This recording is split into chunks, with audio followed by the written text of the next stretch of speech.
footballs with a watch, morning curry, and PlayStation 4 anniversary celebrations, this is the PlayStation Access Podcast.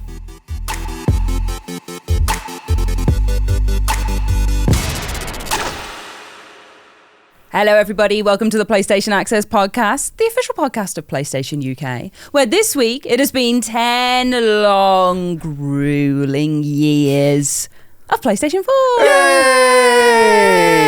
It's been the best time. I love PlayStation 4 so much. Yeah, it's just amazing. There's so many incredible games that have come out in the PS4 generation and still now that come out on PS4 as well. Yeah. Like, oh my goodness, it's the console that could. It really is, yeah. And the console that still can. I know. Oh, yeah, baby. Such a little darling. So as it is PlayStation 4's 10th birthday, happy birthday PS4. Happy birthday. Happy birthday. Happy birthday. We're going to be putting together our perfect selection of PS4 games, some of our favourites, some that fit into specially devised categories. Ooh. All sorts of just great games for you to play or look up or, you know, just think about if you've already played them and you think, I'm going to think about it. Yeah, just have a little think. I don't know. Have a little think, I don't know what you want to ponder. do. Let's have a I don't know chat, what you yeah. want to do with your games.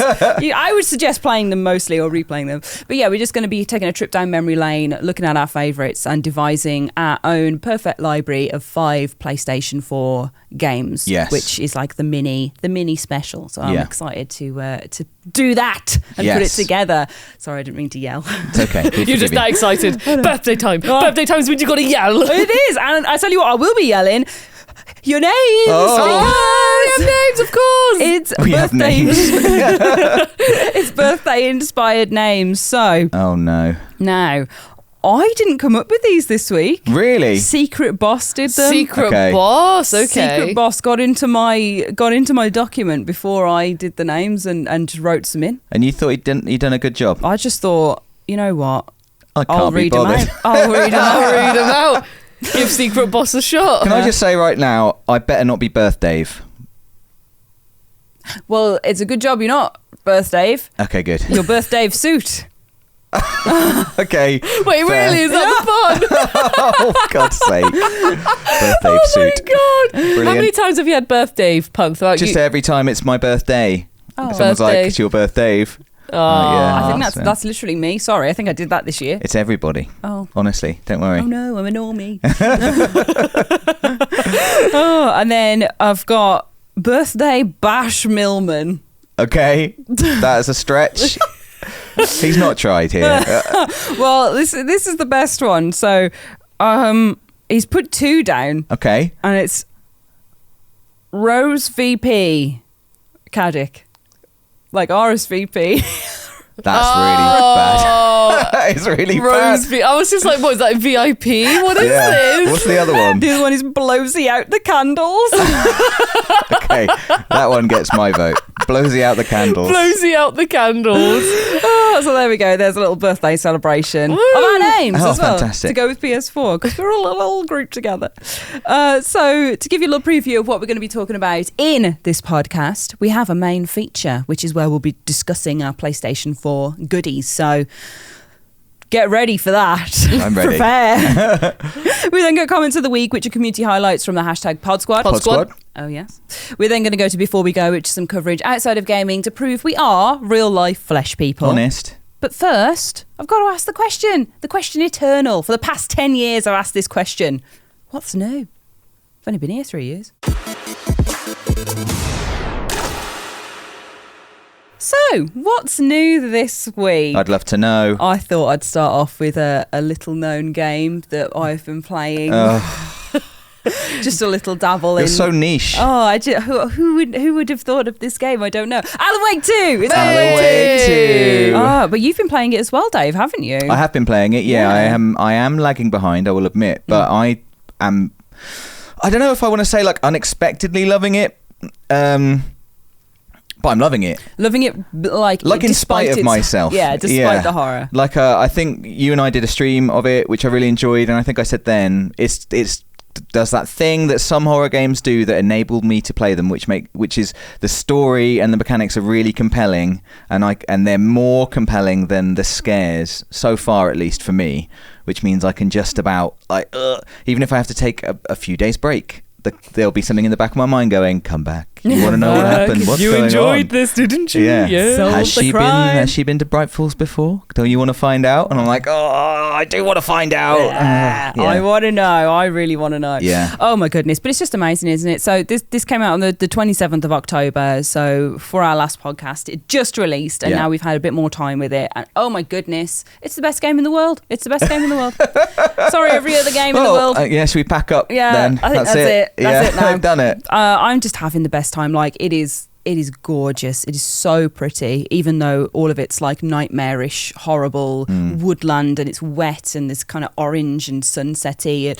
Oh my goodness, like it's just like wet night so much, but it's like done so well and beautifully. Like I feel like I really am in like a forest or in the North Midwest where it's all pine trees and David Lynch sipping on his coffee, you know what I mean?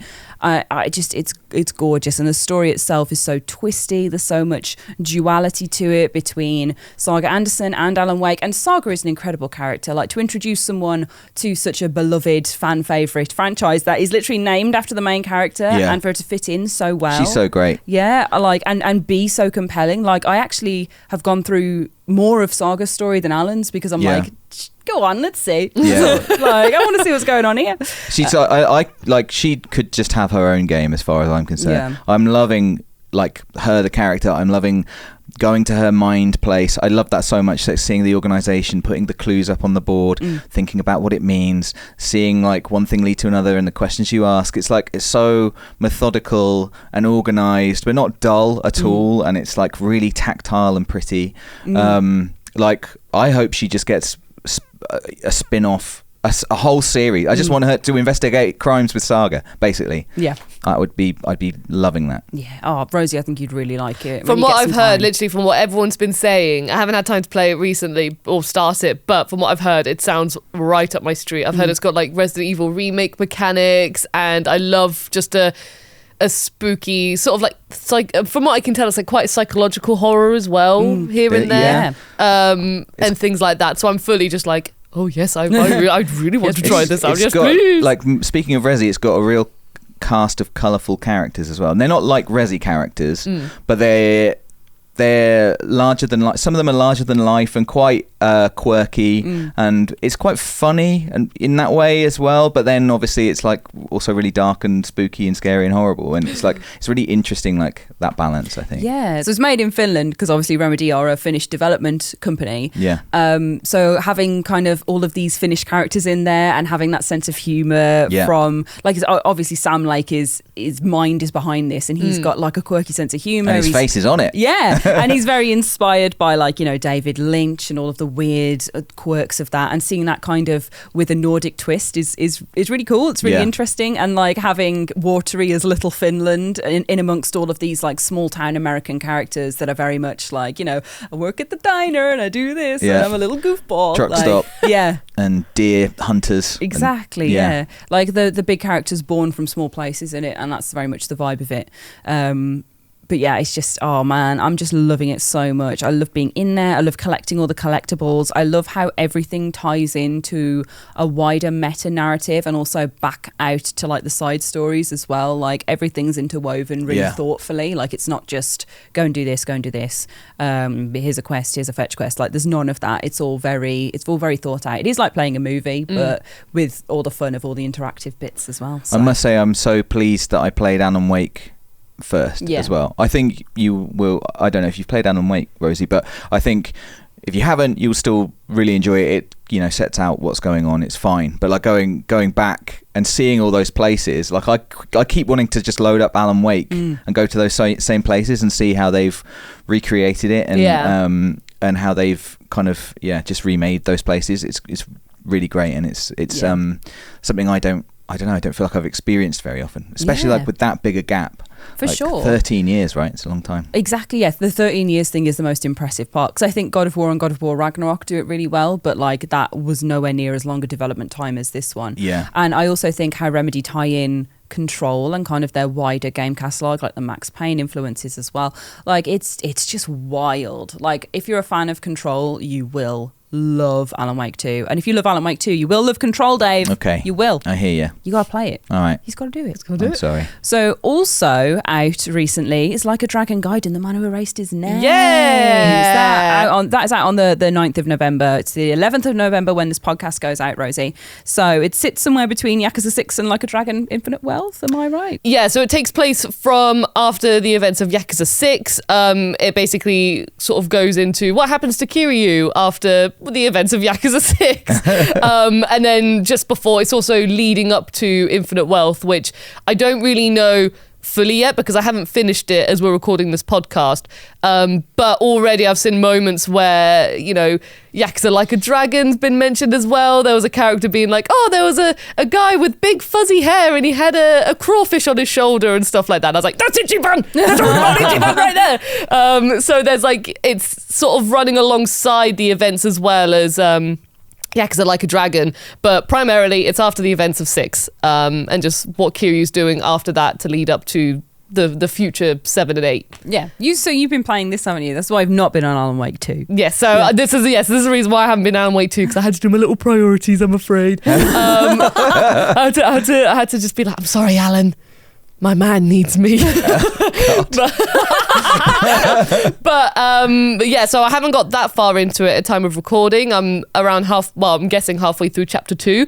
So I'm just at the phase where a new mechanic or not, like just something new you can do in the open world has opened. And I'm really enjoying it so far. I'm really enjoying the Kiryu's got these new gadgets and things like that because he's taken on a bit more of a secret agent sort of role in this. Okay. That's all I'll say for now. So far, the only ability I've got is this watch, and it's so cool because literally you can use it to tie up enemies and then you can swing them about and things like that. And also in the world, you can use it just to grab, you know, if there's a kid who's kicked his football and the poor on the poor ceiling or the roof and stuff, Kiryu, you can just go and then hit him with it. Yeah.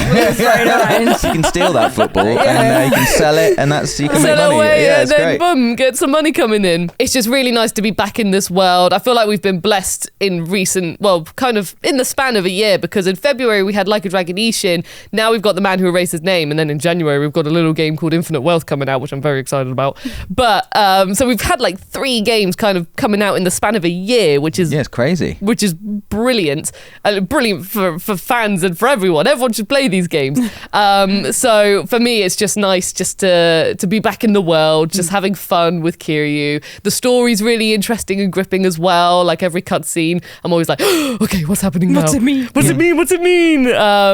And yeah, it's just a really good fun time at the moment. Thoroughly enjoying it. Nice. Oh, I'm glad you're having such a good time. Yes. I just don't know enough about Yakuza to comment. I always look at it and think that looks so fun. And the way they're you a talk lot of about fun. It's like, even if you just run around the world and then some people are like, oh, I'm going to take this guy on. What, it's one man? And little do they know, it's Kiryu. So he's just going to go in there and just beat them all up. And it's just so much fun. With his watch. And now with additional watch and...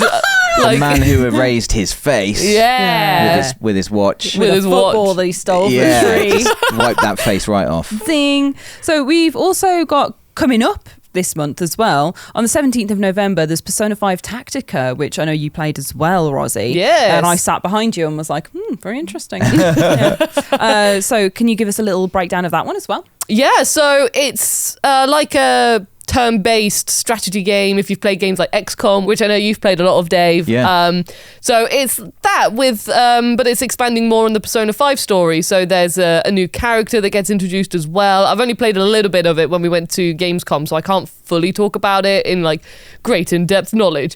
But from what I've played, it was just if you like strategy games, it's a really fun strategy game. And if you like Persona, hey, it's more Persona 5. So, you know, more story, more characters, more fun times, and it's got like a little chibi art style as well. So it just looks really, really cute as well. I'd be really interested to give that a go, I think. I haven't played much Persona 5. Well, I've played hours of Persona 5, but, you know, that is scratching the surface. Yeah.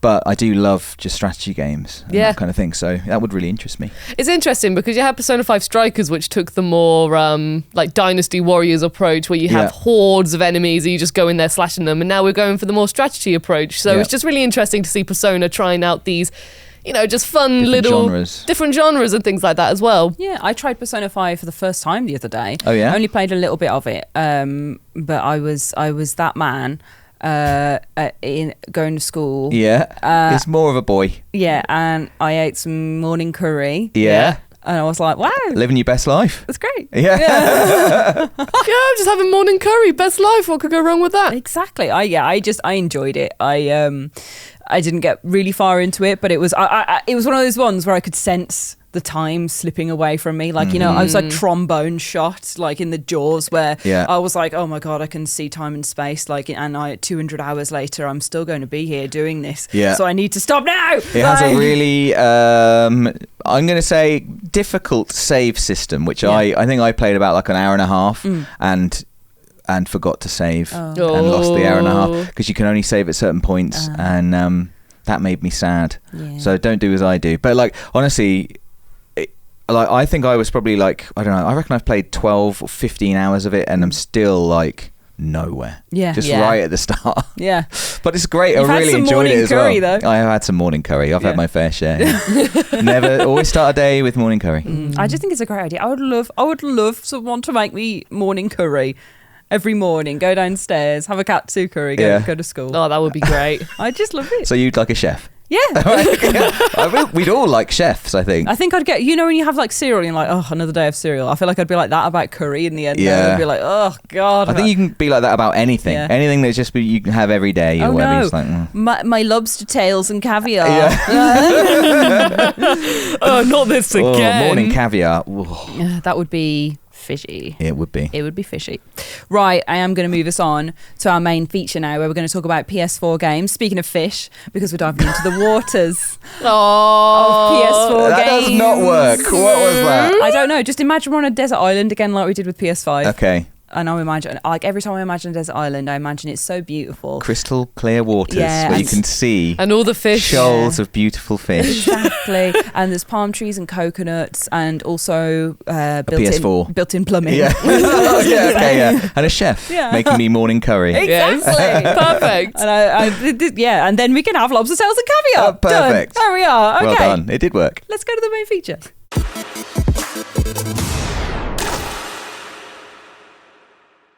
Okay, we're here. It's time to talk about the best PS4 games ever. There's so many. Let's go. I'm excited for this. Yeah, this is actually really difficult. Yeah, genuinely. It's so sport. Literally 10 years worth of games. So the actual anniversary for PlayStation 4 turning 10 years old. Oh my goodness, double digits. Well done, little guy. Is November the 15th in the US, and it's November 29th in the UK. So because we got ours a little bit later. We did. We got ours a little bit later. A little Christmas present still. Yeah. We're working to those dates, everyone. Okay. Just so you know. And we are going to be looking at our favourite PS4 games to put together the Dream PS4 Collection, Ultimate, some might say, as we've said in previous podcast episodes. Just like we did with the best PS5 games, this is going to be the PS4 version. But I have brought some categories to this to try and make it a little more manageable, as there are so many great games. Yeah. So the deal is we're each going to bring some games to the table for the category name and debate it out as to which one we're going to be taking to the hypothetical desert island that I've decided that is part of this now. Yeah. So, you know, we can only go, there's only 5 PS4 games. If you sent someone to the island, you have to package up 5 games to send with them. Yes. Desert Island downloads. Yeah. Oh, yeah. That's nice and IP friendly. Yes. Yeah. I think it's okay. I think it's adjacent. It's adjacent enough. Yeah. So for the first game, I figured, wow, it's a beautiful island. But what else would I be rather looking at? The TV. So what's beautiful on there? The most beautiful game. Great. Wow, you're on fire today. These just rolling off the tongue. This is a really difficult one. I'm going to say that for every category, actually, so that's a stupid thing to say. I think that, oh man, you could say so many. I mean, I really think PS4, I remember right from the off, it was like, wow, games look amazing. I remember like Killzone Shadowfall, a launch title, and straight away it was just unbelievable. Infamous Second Son came out I think in the first year of PS4. God, do you remember all the just crazy, the the fire effects and smoke effects. It's like right from day one, PS4 has had like amazing looking games in ways that maybe the earlier consoles didn't didn't so much. Sorry. I would pick a game. I think I'm going to have to pick a game. It's by a really small studio called Naughty Dog. And they made a game called Uncharted 4, which I think you'd like it. Yeah. You should look into it. Uncharted 4, it's a bit of a cheat because it goes all around the globe. There's underwater, there's beautiful desert islet sections, there's like the Scottish Highlands, there's Italy in like an old castle, there's tombs, and there's tombs, you say? Madagascar. It's Madagascar. Naughty Dog are famous for many things. One of the things is the incredible attention to detail in their games. And I could easily have chosen The Last of Us Part 2.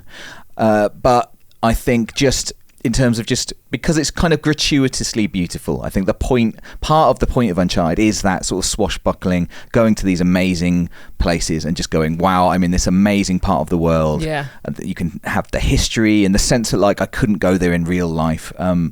So for me, I think Uncharted 4. I think you can go to Madagascar. No, I know you can actually go to these places in real life, but it's more like, you'd have to, it would cost a lot of money. I'm just but being silly. But it's still like, it's like wish fulfillment, I suppose. In as much as, there are other amazing places that you actually couldn't go to in games, like the moon or Skyrim. But it's like the wish fulfillment of wanting to go to these amazing locales all around our actual world and just getting to bring that into the home. And I just think they're just incredible. Or to the island, bring it into the island. Bring it to that's where we're going to be. Download it on the desert island. Exactly. Yeah. I think that's a great show. I picked a couple to bring to this hypothetical table. Here it is. Oh, yeah. Yeah. Lovely little table you got there. For the listeners at home, Ash indicated a table that isn't actually here. I mimed it with my hands.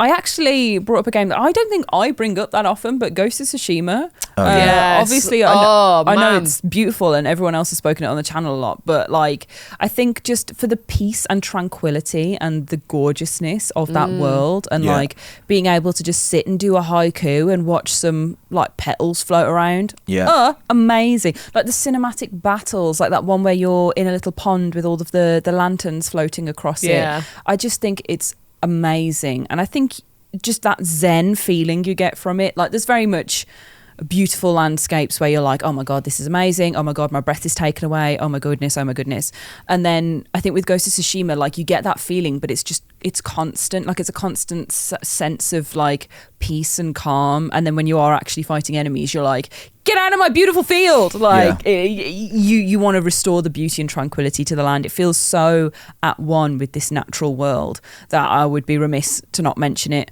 I also need to say God of War, because it's gorgeous. I just got to say it. I've got to put it out there. I know, this is so difficult. There are so many gorgeous games. Where are you going, Rosie? Well, I went. I'm glad you asked, Dave. I went for a different angle with this, but I also genuinely think this. I think this is one of the most beautiful games ever, and I actually chose Cuphead because I think Cuphead is such a stunning game. Like everything is all hand drawn. It's all animated. Like the animation details are so gorgeous in it. If you just pause it at any moment, you just look at what the enemies you're fighting are doing. They have so many expressions and so much movement. Every single thing in that game has so much wonderful detail that I just think is absolutely stunning. And not even like, just the characters who you play as and fight, but also the backgrounds as well. There's a whole variety of creative backgrounds and like just references to old animation and things like that. So I just think when I just think of a beautiful game, I was trying to think of like my art books and things like that I've got at home, and I think Cuphead is one of my favorites because I can just keep on looking at all of the designs and the behind the scenes of how they animated things and stuff so much. I just think it's a gorgeous game. So that's why because I thought, I was like, oh, you've got like Ghost of Tsushima and Uncharted 4 are fantastic shouts. So I was like, you know what, I'm just gonna throw a different angled beautiful game in the mix as well. So I was thinking Cuphead. I think that's a great shout. I put Mundorn down as well as like a personal one, which I know you guys are going to be like, what? But it's like a little indie horror game where everything's hand drawn, but like it's like hand drawn and then put across the models, so everybody looks kind of weird, and like even the sky is like a big scribble, but loads of like different pieces put together. And the way they've put it together is just absolutely crazy, and it's gorgeous. It's so creepy and so effective, and nothing is like, it's not like playing like a Resi game where it's like a big monster in your face. It's like all just very subtle little creatures or some things that look a bit wrong because they've been drawn that way. Oh, I don't know, it's gorgeous. And I think Cuphead is a brilliant shout, because I know like the style of animation they use is like legit as well, isn't it? It takes months to be able to actually, which is why the cartoon was a little bit differently animated, because it takes so long to be able to put the frames together. I'm going to shout out The Witness as well then, if we're doing like slightly left field. It's like, you know, it's a very like a caricature of the real world, but and it's kind of like they've just pushed the saturation right up. It's just really lovely, beautiful colours. It's a sunny world with beautiful ocean and sky, and you know, I don't think it's doing anything particularly clever, but I just think that with, like you said about Ghost of Tsushima, the sort of quietness of the world is slightly eerie despite being so beautiful. It would be another shout from, I can just see it every time, as soon as you said, you know, beautiful PS4 game, I can just see it in my head. It's my kind of go-to. It's just so bright, and it scares me. It is scary. I find it really scary. It is scary. Like it took me a long time to be kind of comfortable that there wasn't going to be a scare, but I'm still like, what is going on here? Why is it this way? Like there is this whole air of unknown, but just if it's just my eyes, it's a treat for the eyes, I think, for sure. But the atmosphere is it is really you creepy. Go in, you're like, oh, it's really pretty, where are the beasts? It's probably like partly why it's so unsettling is because it is so pretty. It's like you it's almost like you're being made to feel comfortable in a place you know isn't comfortable. It's like, come on, it's beautiful. Look at all the colours and the sunshine. And it's like they've just painted over what's actually unsettling about it. It's really, really clever. Well, if everyone else got a second pick, I'm just going to slide in and just say also Persona 5. Oh, God, gorgeous. No, sorry, you don't get a second. But that's not fair. No, Persona 5 is a great shout. And it's not I just wanted to slide it in there. I was like, that's not also just the aesthetic, but like just the menus and stuff. It's so cool. All the UI is just so stylish. Yeah, it's great. Oh, glamorous. Well, obviously Horizon Zero Dawn, we have to say it. Yes. It's made to be beautiful. We're just listing all of them now. I know. We've already failed. It's category 1 and we've really failed at this. God. So, everybody say their final one. My final one's Uncharted 4 Thief's 10. Okay, well, if we're all going to say our own, we can't say our own. No, but I mean, like, what is our pick? Because we've all said like 3 games now and gone, oh, yeah. So mine was Uncharted 4 Thief's 10. I think Tsushima would be the one I offer. I think Rosie. Well, I mean, my personal bit was Cuphead, but okay, that's fine. That's what then we'll vote. Now we're going to vote. Oh, sorry, I thought you meant that we're voting now. No. Okay, no, sorry, yes, Cuphead. Just because we've said so many games. Yeah, okay, yeah. Now let's vote. Okay. Now let's vote. So we do 3, 2, 1 and then say out of those 3. Okay. 3, 2, 1. Ghost of Tsushima. Oh! I started stuttering because you both said Uncharted 4. I was like, Ghost of Tsushima. I don't think we can decide, can we? We can't really decide. Well, no, it wasn't like, it's just they were all great, like great picks. I just remember with Ghost of Tsushima just running around, just being like, this world is just stunning. The thing I love about Ghost of Tsushima, from an aesthetic point of view, is that it is like aesthetic. I think Uncharted 4 is based on the real world, and like it is heightened in that sort of matinee cinema way, but Ghost of Tsushima's whole thing is like Japanese cinema. Like that opening shot, well, when not opening shot, but when you first get the title shot, when you're riding over the field with all the blossom, and it's like everything is so considered as to be like they really want you to see how beautiful the game is. Yeah, well, you have a filter that makes it Akira Kurosawa mode, and everything looks like a shot from his film. It's bonkers. Yeah. My goodness. One of the facts about one of his films, I'm going to tell you, and I stupidly can't remember the name of the film, but it's just a testament to the work that he puts into all of his set dressing.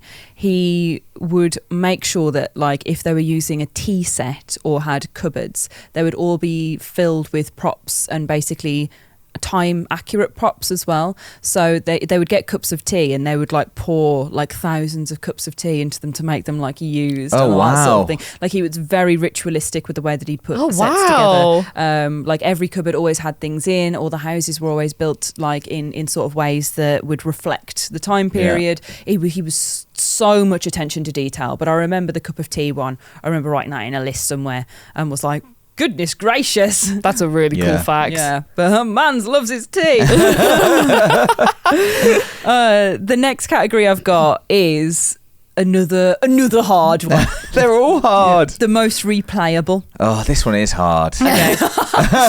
So I am going to start first on this one because I don't replay games really. No, me neither. If I choose to replay a game, it's you know, I've got to really like it and want to put in another 20 hours into it. So I usually play things once and I'm like, yeah, that was good. It's like, or if it's something that's got like a few challenges to it, I'll play it for an extended period and then I'll probably leave it for a bit and I probably won't come back. But the one that I do replay regularly and that I just have fun with and that I'm back on at the moment is Crypt of the Necrodancer. Oh, brilliant. I just like, every time I come back to that, all the controls are so intuitive. I can remember what I need to do and where I need to go. I just treat myself to the amplified DLC as well, so that's why I'm in it again, because like I get some new stuff, but I'm trying to do all the daily challenges and all zones modes, and it's just so you can do it in 15 minutes, hop around your little dungeon, dance to some music. All of the soundtracks are kind of like they shift and change with each character you have, so it's never like you're listening to the same thing over and over because it gets a new version added every time you play as a new character. I think it's just amazing. And you can play it co-op as well. Like I love it. It's my relaxing game, even though it is just like loads of skeletons running at you and the music going da da. But I love it. Yeah, we were really good at it as well. Yeah. So which I think helps. Not enough. I haven't got the all. Yeah, I haven't got yet. I haven't got the daily challenge one yet. Oh my god! I did my all zones mode as Melody the other day. Players of Crypt of the Necrodancer will relate. I did all zones mode and I just bought amplified, so instead of it being an all zones, which is 4 zones mode, it was 5 zones. Managed to make it through. I had a potion, I had the ring of wonder. Oh my god, I was doing so well, and I got to the end, I got to the Necrodancer and I died to the stupid trick trap walls because they close the trick in. Trap walls. They close in. Come So I was on. doing great. I was killing everything. Necrodancer was nearly dead. 2 hearts left. Walls closed in and squashed me. There was a big skull in the middle that just I couldn't hit. It wouldn't be damaged. Unbelievable. And I failed. And I was like, I've been playing this for 3 weeks now, doing this one challenge as like my little here and there thing. And I was like, I'm gonna have to turn it off. But I'll be back tomorrow. How about you guys? For this one, it was hard for me because there's 2 games that I genuinely have played over and over again on PS4. And even now, as I'm thinking about it, I'm like, I without remembering what the rest of the categories are, I don't know whether it's better to save one for a later category. Ooh. Is there a category of just like best PS4 game ever? No. It's the whole roundup. Yeah. So, no, you have to choose. Yeah. You have to choose. You must decide. Okay, then She's going to say Bloodborne. Yeah, I know. I was thinking the same thing. Yeah, Bloodborne. Well, what was it up against? It was up against Crash Bandicoot Insane Trilogy because I've played those 3 games just over and over again. Like, Ash, even when I went to your house when we had a little sleepover before we went on a work trip, I played Crash Bandicoot 2 whilst you were getting pizza or something. Yeah. So like those I genuinely can play over and over again, and you can do time trials and this, that and the other. But Bloodborne, I think because in terms of like a game that you invest loads of hours into, it's my most played game on PS4. And it's because I have genuinely played it. I think I've been on like New Game Plus and things like that because I just have my hunter. It's been my same hunter throughout, but my hunter's gone into other people's worlds who have been early in the game, and I've helped friends progress through areas and things like that. I've played it myself. I played it on New Game Plus to then help Rob play through it from the beginning and things like that. And I have just played it so many times, and even still I'm finding secrets and things I never knew about it. I watched a Twitch streamer called Kevin Scully, and he did a brilliant series called One Night in Yarnum where he basically played it from the beginning and he finished the game without dying. Wow. And it was fantastic to see him, like someone who knows the game through and through. He knew all the shortcuts, all the best tactics to use. He knew, like, you know, there are some optional bosses and things like that. So he didn't do every single little boss, but he knew which ones that you could tackle in order just to get to the end of the game and stuff. It was so fantastic. And that's the thing, this is coming, like, I've played this again and again and again. I know all this stuff, but I just love watching people play it as well. I'm just here talking about Bloodborne. Yes. Bloodborne's fantastic, if I haven't said it enough. But yeah, that is just such a replayable game, because not only is it just fantastic, but to revisit the worlds, like I said, there are secrets you can find, there are different weapons you can try. You can try and do things quicker. There are different endings, so you know you could just do a save state and then be like, oh, here we go, I'm gonna pick the other ending now, or you could genuinely replay it again, find all the umbilical cords that you need for the extended ending, let's say, and things like that. So I just think it's just a wonderful game just to always just play it again, because it's just so good. It's just so good. It is good. It is good. It It's is a good really game. good. Yeah. Could every category just be Bloodborne? Because Bloodborne could even be the most beautiful game, because it's a stunning game. It could be. It fits in all of these. I'm not gonna lie. Bloodborne's my favourite art book that I've got. So, well, like, you didn't mention it, Rosie. no, I know, that's because I'm trying to, like, you know, one per Trying to category. branch out. I'm trying to do Don't one be per typecast. category. But there you go. I think my vote is not a game that I've actually replayed the most. And I think probably the game that I did just replay the most was like GT Sport. Just, you were talking about that kind of relaxing thing, and it's just that time trial thing in my car, round and round, put some music on and drift away and The just music's watch very good tiny in Gran Turismo. tiny little wins, shaving little milliseconds off, just really zen. And I thought about, these aren't true for me, but I wondered if you guys might say like a sort of an Until Dawn or a Dark Pictures anthology, or I thought about Detroit Become Human. But my actual answer is XCOM 2, which I also adore. I think it's fantastic, and it's just built to be replayed because it's based on, you know, like dice rolls, basically. Like no combat encounter is the same. You can do everything right and still lose, which can be frustrating, I guess, but also it's kind of fun. I love that you can just customize your characters, and I'm not a character customizing person, but just giving them names and giving them the names of people I know and sending them into situations and seeing what happens, or even if you don't give them names, it's like just unfolding their story, like someone being an unlikely hero. You know, when your best team member has missed like 3 times and you need this one team member who's usually rubbish to come through, and they do it, and it's like, oh my god, that was amazing. Like, you've saved the battle. It's just incredible, and there's so much to it. The whole kind of, there's all the little battles, but then there's this sort of board game element it's base management, which isn't my favorite thing, but also like it's built into the game so well, and I think it's really good fun. And again, the decisions you make affect everything. You can make a different decision every time, little nuanced decisions. I've never finished the game. It's vast. I'm not very good at it, but I really love it. And I think because every time is different, it's just built to be replayed forever. And that's my shout. Yeah.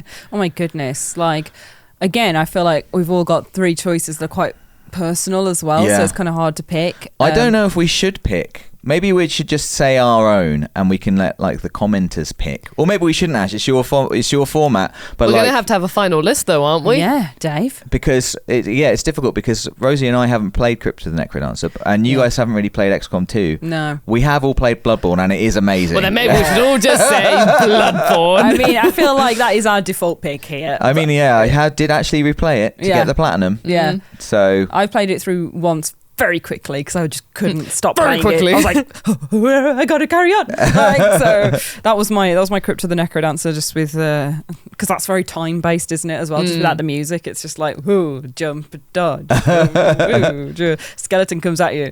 Like that's Bloodborne. So let's move on to our next one as well. So we've got 3 more categories. The next one is the best story, which is why I was saying Bloodborne could fit in as well, because it's crazy. Now, I'm going to say The Last of Us Part 2. Whoa! Yeah, definitely great. Amazing. I love The Last of Us Part 2. It's my favourite Last of Us media. It's one of my favourite games ever that I played. It had the most profound effect on me. I think it's gorgeous. I think the story beats it hits are shocking and revelatory. Yeah. And the spiral of hate that they talk about, where if the first game was hope, this one is hate. I just love all the repercussions of it, and I love the different characters that come into it as well. The Last of Us Part 2 is chef's kiss. I think The Last of Us and The Last of Us Part 2 are one long story. Like, that is the best story to me, is that they go together. But if I had to pick out the two, I would pick the second one. Whoopsie. What do you mean whoopsie? I mean, I totally agree. It's just The Last of Us is so good. I know. It's but I don't know. I totally agree. But The Last of Us was a PS3 game. There was, of course, remastered. Came to PS4. Remastered, but The Last of Us Part 2 is just absolutely incredible. It's so hard hitting. It's so difficult. I mean, like, just the content, but like, so challenging, but like amazing, really beautiful, horrible. I love just the mechanics in the game. Yeah. I'm big on my mechanics, and it's just everything you do in that game is just so well made. I got so bad by the marketing as well. Like, really? the oh my god, what is the line where it's like, you're not going to do this on your own, and then, oh my god, do you remember that? Do you remember the tricksy trick they played? Oh my god, when it happened I was like, yeah. So yeah, I think we can't say too much just in case, but exactly. I know, like, it's just unbelievable. I just thought that as part of the narrative, like in a meta way as well, I was like, naughty dog, you are naughty. Also, the way they choose to tell that story, it's slightly unusual, different perspectives, the kind of time shifts, or sometimes you go back into like a memory and live out like just a little scene. It's just a masterclass in storytelling, for sure, I think. And now, name one better. I dare you. I dare you. Rosie, you do it. Well, I was thinking just a personal one for me. It was really hard, but I'm going to go for the one that is like on PS4, not PS4, and then had a PS5 release. So I'm going to say Yakuza 0. Okay. Because it's not only is it one story, it's two stories which are absolutely fantastic. So brilliantly written. You're constantly hooked on both tales for Kiryu and Majima, and especially like just Majima's specifically, I just remember playing it and thinking, oh my god, Majima's story in this game is fantastic, because remember, this is a prequel to the characters who we know today, like, Majima, especially Ash. I know Majima. You fancy Majima. Oh, yes. Like, but he's very much seen as like the crazy, like very like it's eccentric sort of being, but this is all pre the first Yakuza game, so this is him actually being a bit more not so bold and charismatic. His origin story. Yeah, sort of like that as well. And what him and Kiryu go through when they're both sort of entering the Yakuza world and things like that. It's just fantastic seeing both of these stories progress. And I think it's brilliant as well, because I know so many people who have played this game with knowledge of the Yakuza series, but then also some where this is the first installment, and everyone has said, oh my god, I love these stories and I love these characters. So you can play it like with knowledge or without knowledge. So I just think that they're just so good. The two stories that go through, they're fantastic. And also the game's just fantastic in general. Great choice, Rosie. Thank you, Ashley. Come on, Dave, what you got now? I'm gonna have to shout out to, I'm not good at story, and like, honestly, my answer is The Last of Us Part 2. That sounds like me can't read. Read so good. Like, I can't do story. Don't do story. My point is that I guess I just really gravitate towards like mechanics in games. Like if a game has good mechanics, then I don't mind if it doesn't even have a story, like I enjoy like that kind of stuff. If a game has great mechanics and a good story, like The Last of Us Part 2, my god, amazing. So I don't think I'm qualified to have like a great opinion on this, and these but I have two, and they're kind of both personal to me. The first one, I think, would be Horizon Zero Dawn. And it's not really about the story as much as it is the world building telling the story. You know, that environmental storytelling, I think, is just amazing. I was really lucky to go to a preview event to Guerrilla Games in Amsterdam, obviously before the game came out. Monkeys make games. Oh, God's sake. And I remember we just played like the opening, I don't know, 2 hours maybe. And I was having a great time wandering around. And I remember at some point I just like looked up, and in the background on like a massive mountain, you know, there's a huge mechanical like tentacle just like sort of flopped over like this mountain. And I was literally like looking around at other people, you know, in the preview, like, has everyone seen this? Like, it feels like I've discovered, like, is this the end? Like, is this the secret ending? There's a giant robot, everybody. And it was, you know, the way that they have destroyed our world and left like tiny little remnants. And I just was completely fascinated. What is going on? Like, it's kind of, you know, tribal sort of aesthetic, like, you know, low level technology, but there are machines shaped like animals I recognized. I just found it completely fascinating, and following that story I really loved, and I loved how much like the world was part of that story. But my actual answer, which is just kind of personal to me, I think, is I'm afraid to say Uncharted 4: Thieves End again, because it's cheating, because really you need all 4 games because they're all part of the story. And the reason I loved it is because it was wrapping up that story, and it felt really nostalgic to me because I had been on that journey with those characters since PS3, and my kind of like career was kind of mapped on that a little bit. It felt like a whole period of my life had been sort of mapped out by those games, and so it made me really nostalgic. It made me really think about my past few years, where I had come from, what I had done, the people I'd been with, as well as just those characters. And I think those stories are so accessible and easy, you know, they just tell you the story. It is that, again, it's that matinee cinema thing. Like, it's just like sitting down with some popcorn and just like, I'm going to tell you a story. You don't have to think that hard. There's not too many characters to worry about. There's not too many subplots or anything. It's just like a good story. And like, I think that's what I like. And it's got pirates in it. It's just like a good, I didn't have to make any decisions. I didn't have to decide what character I was, if I was good or bad. I was just Nathan Drake with his friends going on these adventures, and like that coming to an end just felt really special to me and really poignant. The fact that it was also, you know, a wonderful, amazing game, as I said, really helped. Yeah.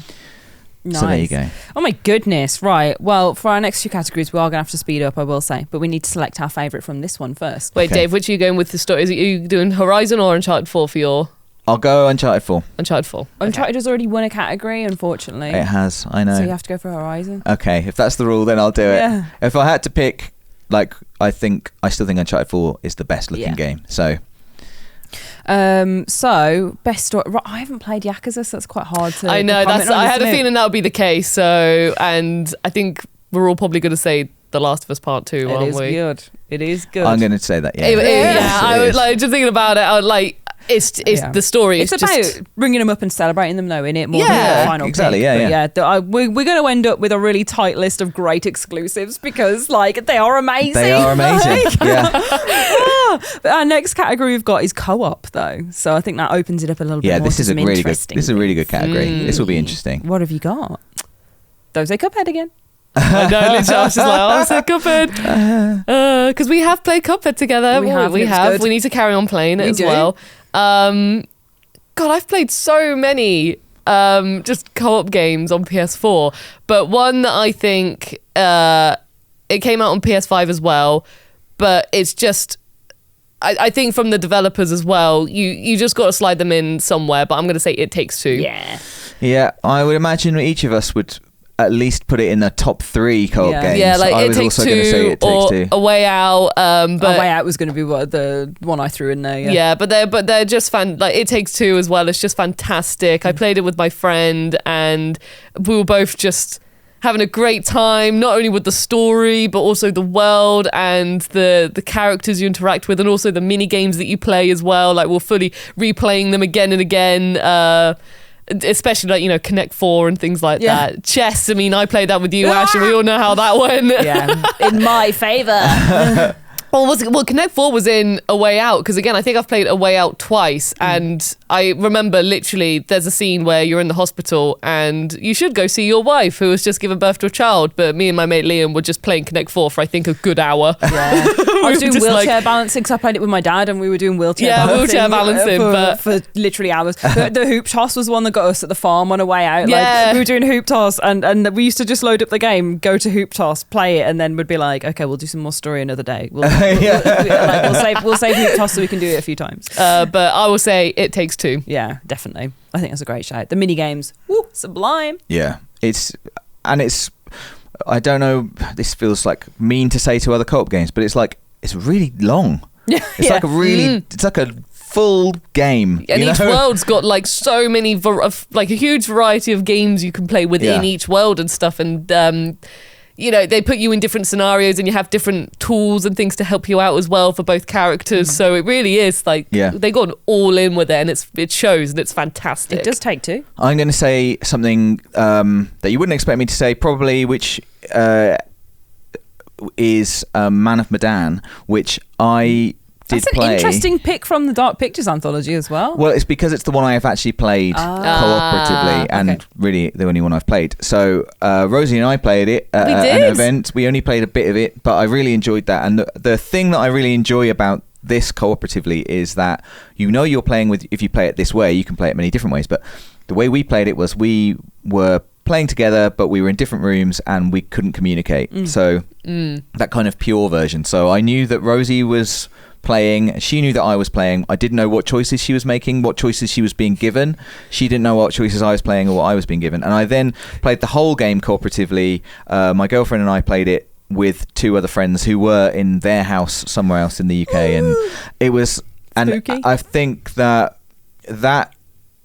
mechanic of knowing they're playing but not knowing what they're doing or what choices they're even being offered, it's like so compelling and interesting and good. I was gonna say, I love the moments where, because especially when you first meet the characters, because I remember when we played it, I think you had a character who was, you know, a bit more sassy, a bit confident, and I remember you responded to me in quite a sassy way, and I remember thinking like, Dave, like, I'm just trying to be nice here. And then because obviously we weren't communicating with each other, so I was still trying to be nice, but like replaying it again, there are other very replayable games, but replaying it and then doing it from the other angle, which I played with my mate, I saw the options that your character had, and I was just like, oh wow, I can see why Dave, you know, went for that response, which to me was just like, oh, you're being a bit sassy, aren't you? Like, but it was actually like, no, that's very fair, you went for that response. So I think, I just think it's really clever. It's really clever, and I don't think I've had another co-op experience like it where you can make so many choices and they can make such a difference. And not knowing if it's the first time you've played the game,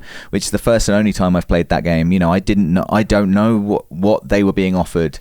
I had no context, so you just have to face the story, even though you know that someone is rolling the dice in the background and making choices. Like, you just have to face it for the first time. I found that really like compelling and good. Did you have those moments where, like, let's say a character tragically dies and then you immediately go on your messages, you know, like you're in different rooms, but you go on your messages and you're like, oh my god, I'm so sorry, this, that and the other. So I missed a button prompt and this led to this. I remember doing those a lot with those games. They are really good. House of Ashes is my favourite. I think that's my favourite. I think that embodies everything that I love about horror in it, as well as just being an incredible game. So absolutely, you should play House of Ashes. Yeah. Semper Fi, brother. I have put another little pixel art, because I just love pixel art games, which probably is also something I don't talk about on the channel that much because I'm always talking about horror, but I love pixel art games of all forms. Towerfall Ascension is my favourite. I didn't even know there was a co-op mode. You guys didn't tell me there was a co-op mode. I was literally just going to say, is there a co-op mode? Yeah, I found it this weekend because I was clicking on games. I was like, I was with Sam and I was like, okay, shall we just have a little versus match? I'll show you this because you haven't played it before. And as we loaded it up, I was like, wait, the menu says co-op as well as versus.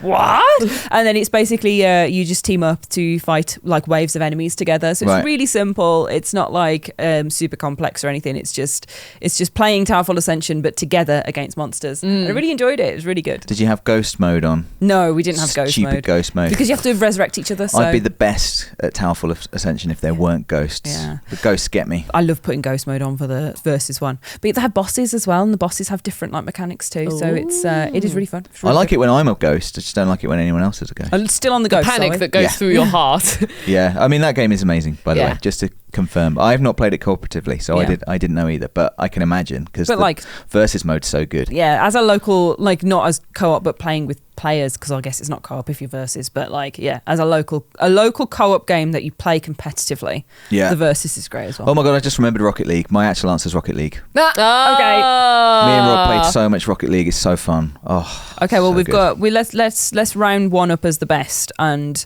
I think my vote would go to you for the Dark Pictures stuff, just because I do, you've appealed to my... I've appealed. You've appealed to my senses there.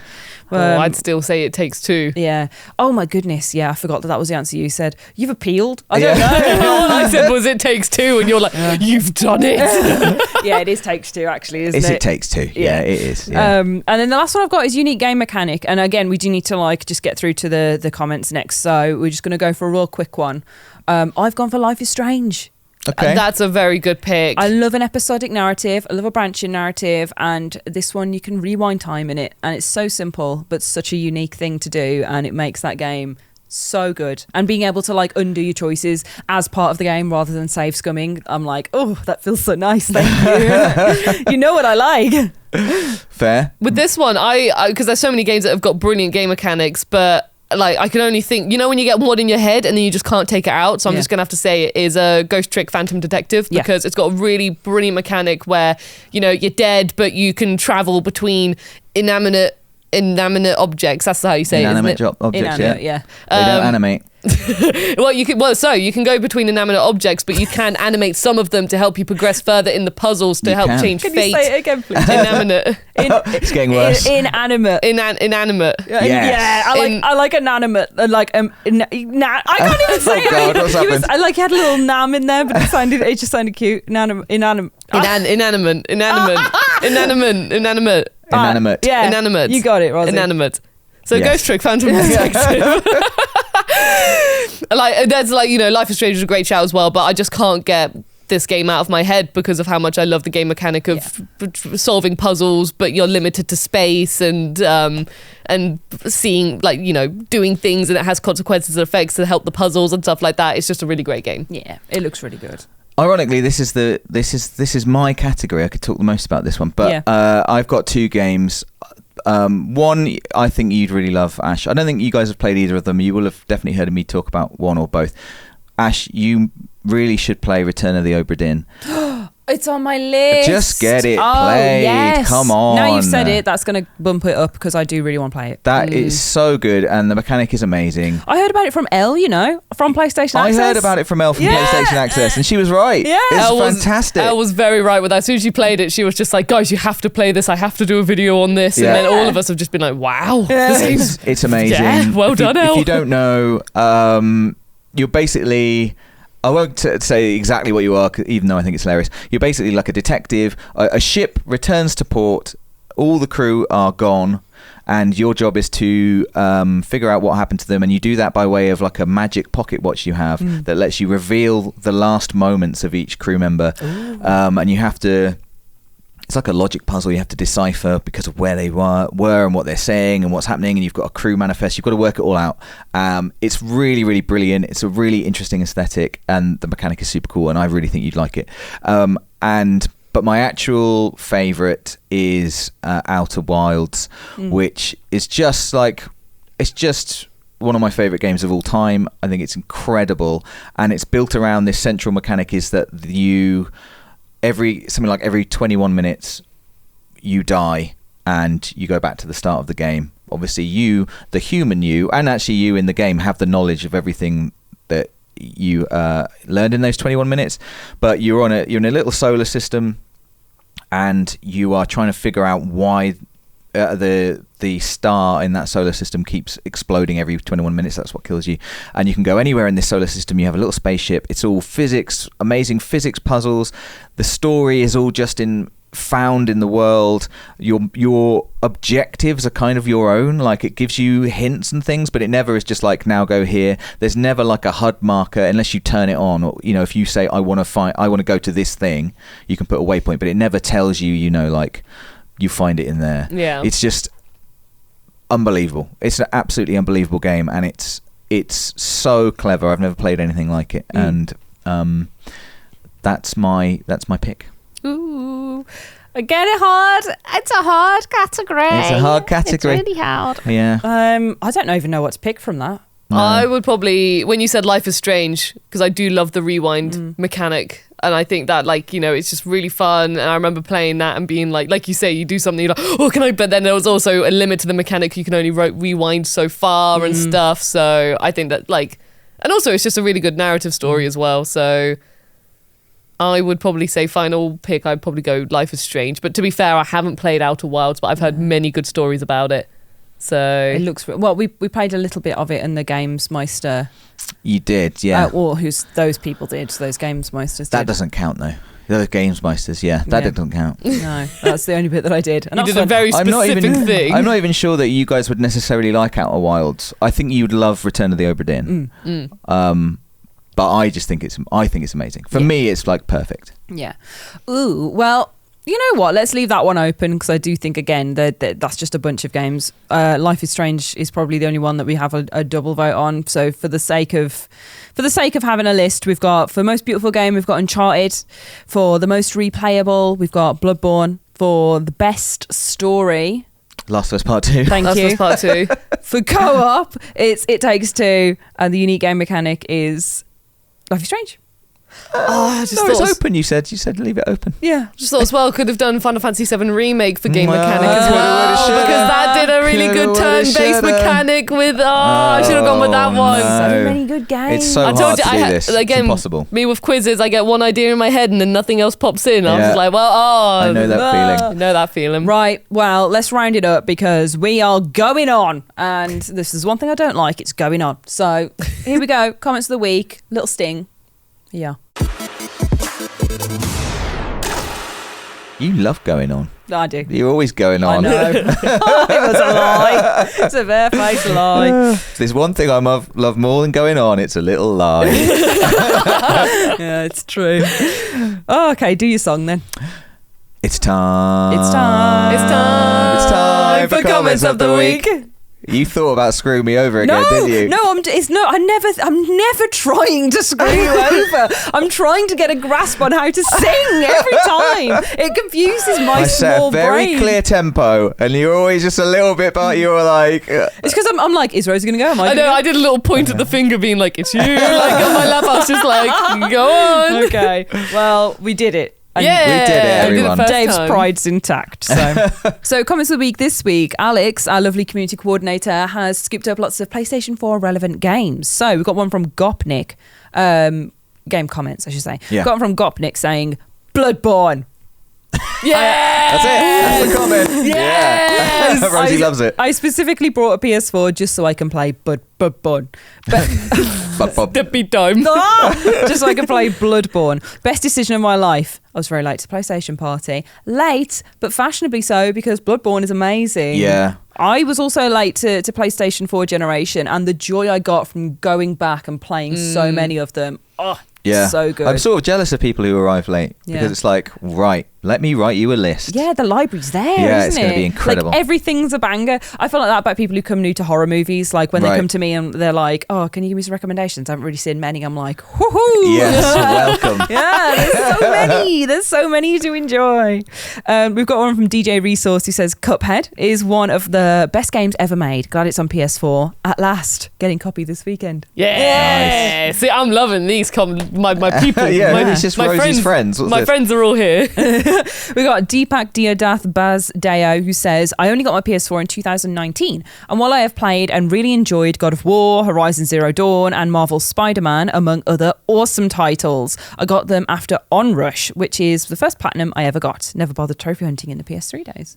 Onrush, yeah. A I game haven't I've played thought about Onrush. in a long time. Devlin Burgess says Ghost of Tsushima or Alien Isolation, or maybe Marvel Spider-Man. It changes on the day. We didn't mention Alien Isolation. Alien Isolation's so fantastic. Brilliant mechanic. What a great looking game as Yeah. well. Oh my Gorgeous God. game, brilliant mechanic, Good story. good story. Yeah. Can't play it cooperatively. No. There we go. Boo. There we Unless go. you pass the pad, but I can't play it at all, so there is that. It's not getting my vote, but yeah, I know. Amazing. Mudshark 007, no, just single 07. Mudshark 07 says, wanted to give a shout out to Life is Strange for the PS4. While not my favourite game, it affected me more than any other game ever has somehow, and that needs to be applauded. What is your favourite game then? Yeah. I'm not going to tell you. that is my secret and my secret alone. That is, high praise indeed, though. Yeah, it is a beautiful, strange story. Life Yeah. is strange. Like life, yeah. I remember it was one of those situations where every episode, because you do it from episodes, but every episode has that brilliant ending where you're fully just like it was either a twist or something happened. You was like, and then you can't wait. And you're fully just you have to play the next episode immediately after that because of how it finished and how it all led up to the point of finishing that specific episode. Well, Yeah. it was originally released episodically. It was, Rosie, yeah. So you would have been screwed.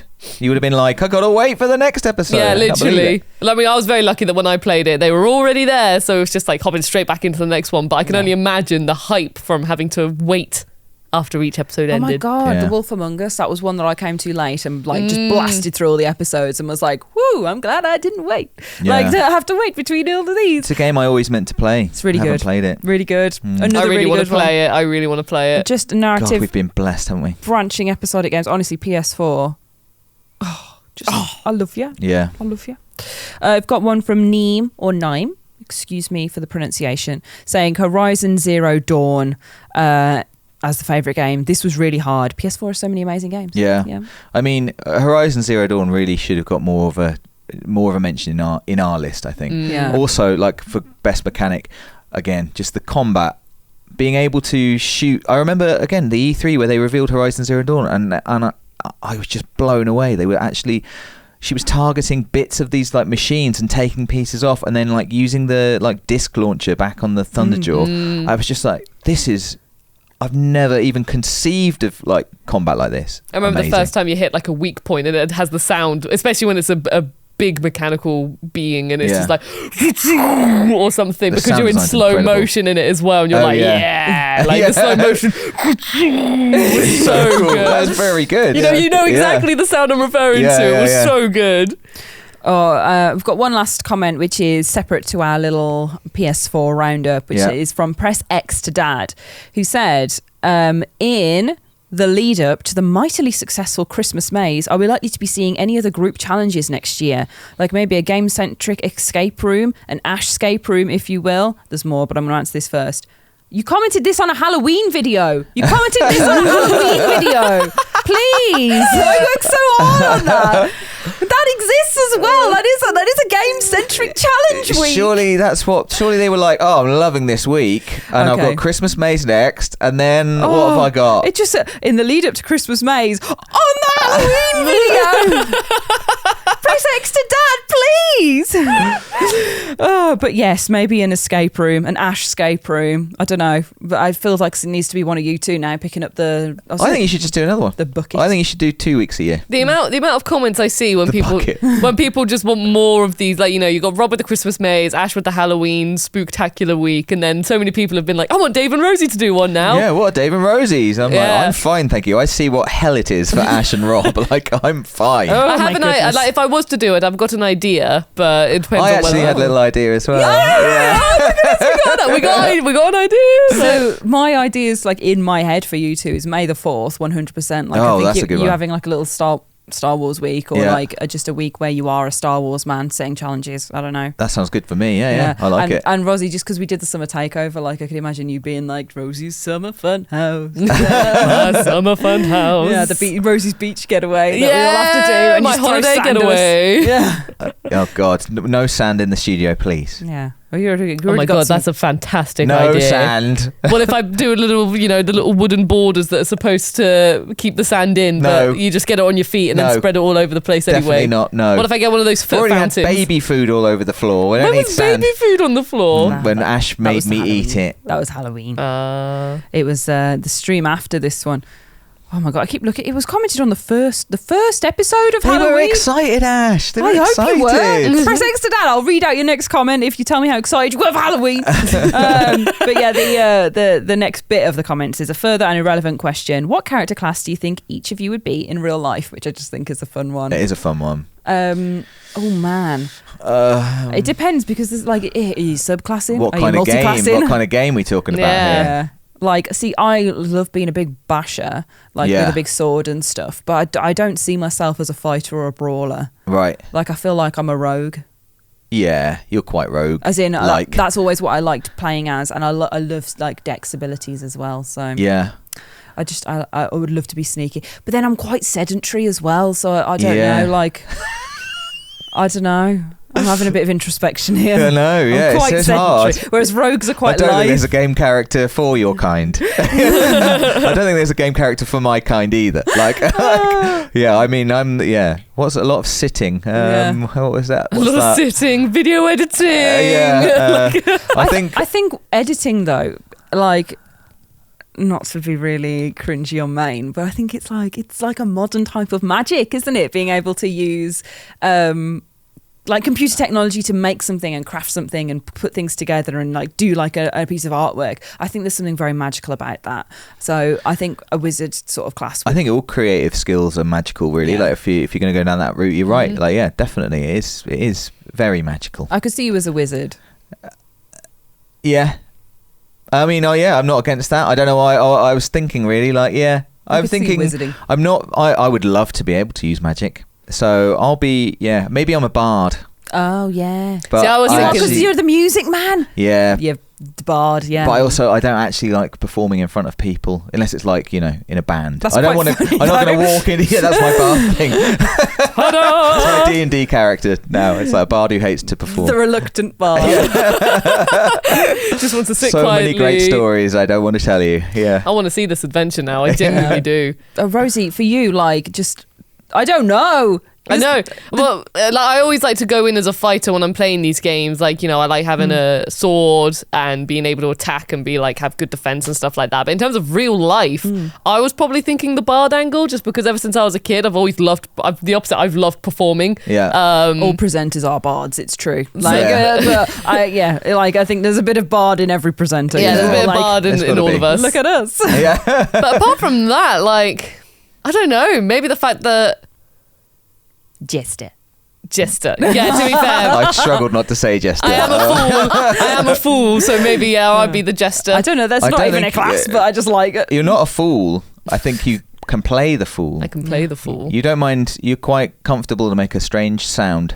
I'm going to be like that scene in Chitty Chitty Bang Bang when they pretend to be the dolls and then it's actually a distraction. I've not seen Chitty Chitty Bang Bang. Oh! I've heard it's really scary. I feel like we'd understand Rosie more with more chitty chitty bang Yeah, bang. yeah. It's hard to say, isn't it? But is that the one that's got of the lily of delight, or is that No, that's Mary Poppins? Mary Poppins. Yeah, that's Mary Poppins, but this is one with the old bamboo, That's bamboo, it. everything is better with the old bamboo. That's Chitty Chitty Bang Bang. Yeah. That's Chitty Chitty Bang Bang. I really love the thought of American listeners like coming into Chitty Chitty Bang Yeah. Bang chat. They could be like, what? What are they saying? Oh my What is this? goodness! Watch Chitty Chitty Bang Bang. Yeah. It does have spooky, scary moments Yeah, in it. I thought it did. Yeah. Yeah, it can be quite It's a dark. flying car, right? Yeah, Yeah. Yeah. Okay. flying car, and it's a boat car. It's a all driving car. It's Chitty Chitty Bang Sold. Bang. Sold. Yeah, but to be honest, I'm not entirely sure that people fit into them. There's this one character in Baldur's Gate 3 that you can find who talks to you and tells you all the ways that he's going to slot into the different character classes. So you have to have like 16 conversations with him. And he's like, oh, maybe I'll change into a bear. Maybe I'll be very thoughtful and this. And every time you're like, shut up. No, you're not. Shut up. And it's at the end, he's like, oh, I guess I'll multi-class or something, because it's a nice little reflection that not everybody fits very neatly into all these different categories of person. So No. And another excuse to talk about Baldur's Gate 3. Play it now. Play it right now. Play it now. Play it now. There you go. I was going to think, go in for one more. If you stop talking, I could go and play it now. Okay, well, let's go to the next section. So, do you have anything for before we go other than playing some Baldur's Gate 3 very shortly, Dave? I'll keep this short because I do want to go and play Baldur's Gate 3. I think, honestly, the big thing that's happened to us recently is Halloween week. That has really been the big thing. It was particularly big for you, Ash. Like, you had to plan it all and make it all happen, which was amazing. Thank you so much. Yeah. It was genuinely like so much fun, and I say this as someone who was very scared for a lot of it. But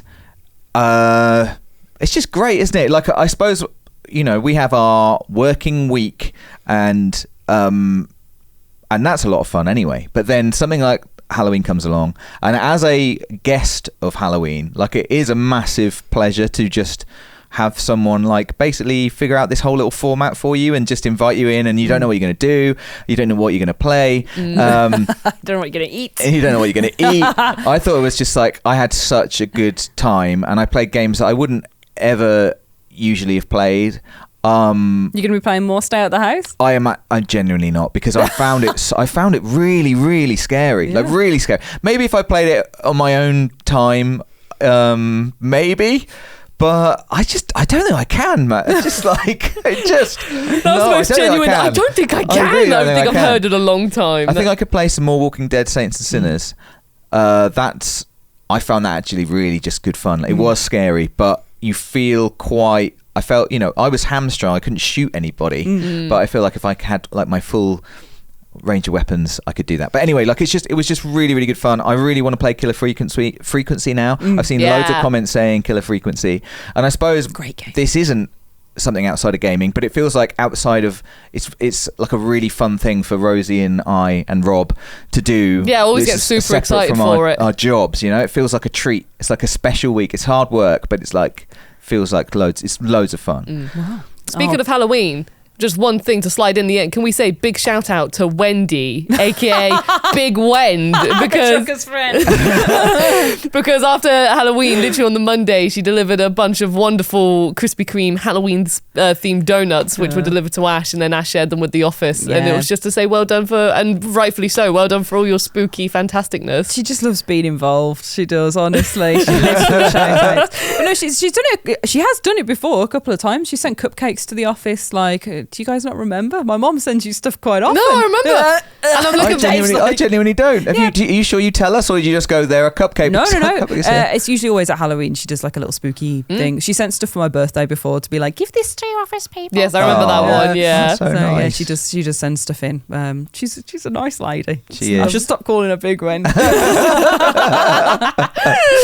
yeah, I'm glad you guys really enjoyed Halloween. It is loads of fun to put together. It definitely is tricky sometimes, and especially because we've been super busy, but like, I love doing it, and I love seeing everyone's reactions. And like, I don't know, this year I felt it just felt really good, felt really nice. Like, sometimes the final episode was some of the hardest I've laughed at a long time. Yeah, oh my god, that last episode, like the mushrooms, the marshmallows in our mouths, and the jelly, the face paint, the pumpkin carving. Oh my god, just realising, like, pick a vegetable or whatever. Pick a vegetable. Now pull this thing out of the hat. Like, just realising what was happening, and that Rob had a banana.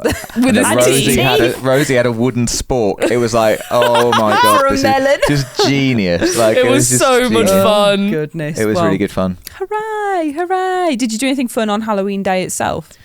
I just went for a drink with a friend. Oh, which was not very nice. I had a nice time. I really do hate trick-or-treaters because I'm just like, what are you going to get? I don't know. Freaks me out. Knock at the door. I don't like a knock at the door at the best of times. So it was just coincidence that I went for a drink with a friend, but it meant that I was out until after the trick or treating had finished. Yeah. So, did you do anything fun for Halloween? I watched When Evil Lurks, which Ooh. is a horror movie that's very intense. Oh. It's Have you seen it before? No, it was new. It came out on Shudder on the 27th of October, and it was I did a little watch along in Discord, which was nice. So like I was watching it with some people and chatting with them, and we were all like just like the whole way through because it's so intense. It's one of the most violent and graphic things I've seen in ages, but not like in a gross gory way, in like a shocking tense way. It's like the uncut gems of horror. Right. Like it's very just like tense the whole way through. It's about it's a really complicated setup that puts you in a world without telling you all of the things that everybody knows. So like everybody is quite aware that demonic possession is a thing. Right. It doesn't happen very often, but there's these people called Rotten who become like massive gross inhabitants, and they can be possessed by a demon basically. And if you do anything wrong, or if you dispatch of them in the wrong way, then the demonic possession can spread and affect other people. And it's about these people who do it wrong basically, because they come to a house that hasn't had a cleaner come to dispatch of a body that's been there for a year, and it's super possessed, like super nasty and possessed, and they decide to just pick him up and drop him off in the middle of a field, and it escapes and like infects the whole town basically. But it, like you can see it hopping from person to person, and like how it affects them and goes into their mind and does things to them. And it's by the same director as Terrified, which is one of my favorite like scary movies. Just really good, but very much like like some of the violent choices it makes are like woof. It's not for everyone. It's not for everyone. But yeah, it was quite an intense one. I think I'll pass. Yeah. Well, that was what I did on Halloween. Yeah. Happy Halloween! Shout out! Just really like the Terrified director. In case you're listening. Yeah. Rosie, Oh, do you have anything? Do you want to do? No, Halloween, in all honesty, I got home, it was my turn to cook, so I cooked dinner, ate dinner, and then by that time I was like, I'm tired, I might go to bed. I'm scarily tired. But it was quite nice when I drove home to see some houses be like really decorated for trick-or-treaters and stuff. Yeah. And I really like just seeing like the spirit of families and stuff like that being like all excited for trick-or-treating and stuff like that. So so that was really nice to see. But yeah, when it was, I came home, cooked, ate, and then I was just like, and then we're just going to go chill in bed for a bit. And that is what I'm going to do now, because it is the end of the podcast. So thank you both for your lovely contributions to our PlayStation 4 Ultimate kind of guide thing. Love you, PS4. Just talking about PlayStation 4 loving and all the other fun stuff that we have chatted about in this week's podcast. So yes, and thank you to all you guys at home for watching, for listening. Catch up with us on the PlayStation Access YouTube channel if you'd like to see more from us. In the meantime, we'll be back in 2 weeks with another fresh hot PlayStation Access podcast episode. So yeah, we'll see you then. Bye. Bye. Bye.